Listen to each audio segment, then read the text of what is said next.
إن الحمد لله نستعينه ونستغفره ونستهديه ونعوذ بالله من شرور أنفسنا ومن سيئات أعمالنا من يهدي الله فهو المهتد ومن يضلل فلن تجد له وليا مرشدا أما بعد السلام عليكم ورحمة الله وبركاته and welcome to Durus Ramadan 2020. Now this year's Durus look a little bit different than usual. I'm a cartoon now. I've lost a dimension of space. And this is of course due to global warming. No, I'm kidding. It's due to the coronavirus. It's an epidemic that has swept the globe in a matter of months and that has taught us very quickly that whatever illusions of control or stability that we thought we had in our lives, that everything would remain as it was, that whatever plans you had would come to fruition, were just shattered. But humans are nothing if not adaptable to change, at least most of us. And so, regardless of what's going on, Durus inshallah are going to be happening every day. So please tune in, wa inshallah we all gain benefit from this.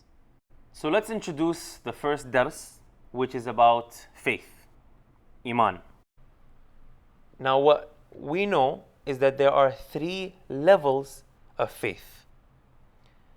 There's the level of being a Muslim, which is Islam. There's the level of Iman, and then there's the level of Ihsan.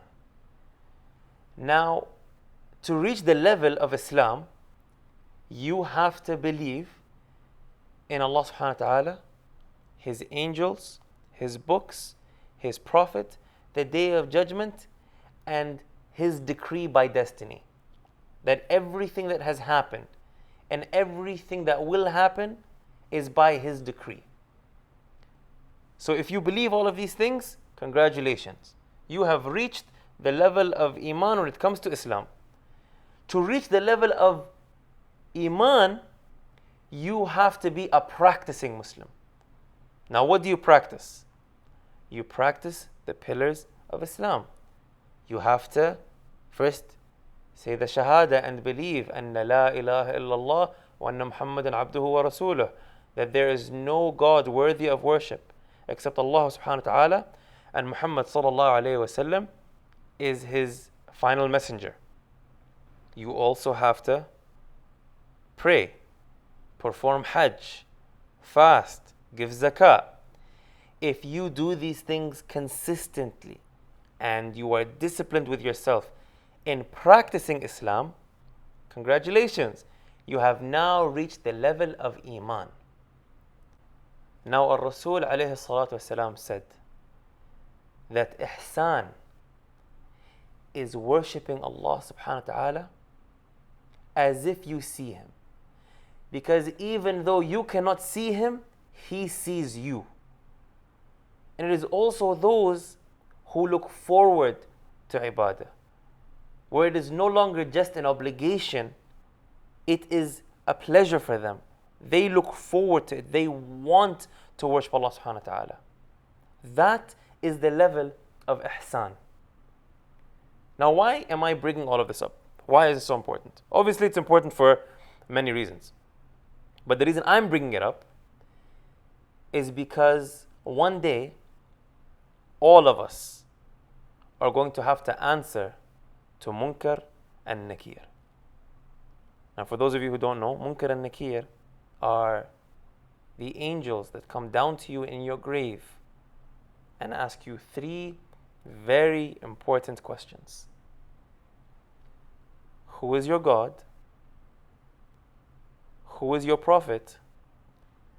And what is your religion? Now, for all of us, it feels like a very straightforward question. My God is Allah subhanahu wa ta'ala, my prophet is Muhammad sallallahu alayhi wa sallam, and my deen is Islam. Very easy. Here's the problem. The way you're able to answer in dunya, on this earth, is not going to be the way you answer fil akhirah, in the grave. What dictates your ability to answer isn't necessarily what you know, it's what you've done with your life and what you truly believe in your heart. And so it's a hard concept to understand, that you don't get to decide what you answer. It's your deeds and your true beliefs that come out. So let me give you an example. In your mind, there's something called the subconscious, right? And so on this earth, with the brains we have, consciously, we can decide what to do, what to say, and everything like that. But there's a whole system of values and beliefs that are in the far backgrounds of your minds. And while we have a filter, and we can lie and decide to do things that are uncomfortable, our subconscious mind can't do that. So this marries up with what the Prophet ﷺ said, right? That the true beliefs and deeds are going to be what dictate how you answer without the filter of your subconscious mind. But then we have a problem. If our subconscious, by definition, means we don't have access or control to it, and are usually unaware of our subconscious beliefs, how can we make sure we answer properly in the grave? So here's the secret. We actually never stop influencing our subconscious mind. But how do we do that? Through practice and actions and decisions and behaviors we form and develop over our time on this earth. What we need to make sure is that our actions and our beliefs match. Otherwise, there's going to be a conflict known as cognitive dissonance. Psychologist Saul McLeod defines cognitive dissonance as a situation involving conflicting attitudes, beliefs, or behaviors which produce a feeling of mental discomfort leading to an alteration in one of the attitudes, beliefs, or behaviors to reduce discomfort and restore balance. So basically that means that if your beliefs and your actions don't match, your brain is going to try to find a way to make them match. So either your actions are going to change or your beliefs are going to change. I'll give you an example. So you have an exam and you studied hard but you're stressed. And you believe that cheating is wrong. But you want to get that A, right? Well, now you have a choice. You can decide to cheat, which will cause a conflict in your mind, or you can decide not to cheat and everything is all good. Now, if you decide to cheat, now you have cognitive dissonance. So what happens here is, if you keep cheating, you are going to teach your subconscious that cheating isn't a problem. But the problem is, you will still tell yourself and other people that cheating is wrong and it's haram and that no one should do it. A more relevant example would be if you tell people that you love Islam and that you practice Islam and you pray and you do all these things, but you don't. You don't pray consistently. You don't go to Hajj when you get the opportunity. You don't fast properly.